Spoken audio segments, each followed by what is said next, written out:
기준금리를 결정하는 한국은행 금융통화위원회가 오는 18일 열립니다. 미국과 금리 차이가 커진 데다 금융과 부동산 시장 불안으로 인상 압박이 커지는 분위기인데요. 금통위의 고심이 이어질 것으로 보입니다. 조태현 기자입니다. 국가를 대표하는 정책 금리로 시중은행 금리는 물론이고 각종 경제 지표와 물가 등에 폭넓게 영향을 미치는 기준금리.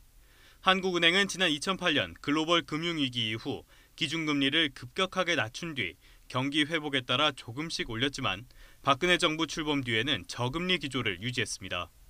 하지만 최근 들어서는 금리를 높여야 한다는 목소리가 커지는 분위기입니다. 무엇보다 올해 3월 미국과 금리가 역전된 뒤 갈수록 차이가 벌어지면서 금리가 높은 곳으로 돈이 쏠리는 외화 유출 가능성이 제기되고 있기 때문입니다. 여기에 국내 금융시장과 부동산 시장의 불안 요인까지 겹쳐 집권 여당인 더불어민주당과 정부에서도 금리 인상이 필요하다는 압박이 이어지고 있습니다. 정권이 바뀌는데 불구하고 지금 전혀 변화가 일어나고 있지 않는 것이 유동성 과잉의 가장 근본적인 원인이라고 생각하기 때문에 금리 문제에 대한 전향적인 고민이. 하지만 기준금리를 올리는 건 쉽지 않은 결정입니다. 경제 성장률과 고용, 설비 투자 등 거의 모든 경제 지표가 악화했고 금리 인상에 직접적인 영향을 받는 가계 부채도 여전히 증가세이기 때문입니다.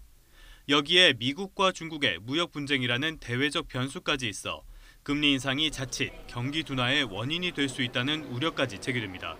전통적인 거시경제 여건만으로 놓고 볼 때 한국은행이 금리를 올리기는 쉽지 않아 보입니다. 외국인 자본 이탈에 대한 우려 등을 감안할 경우에 한국은행이 금리를 올려야 된다라고 하는 부담을 많이 느끼고 있는 상황으로 판단이 되고요. 한국은행 입장에선 이러지도 저러지도 못하는 딜레마에 빠진 형국입니다. 다만 금리 인상 자체는 사실상 예고된 일인 만큼 올해 2번 남은 10월과 11월 금통위 가운데 어느 시점을 택할지가 고민의 핵심이 될 것으로 보입니다. YTN 조태현입니다.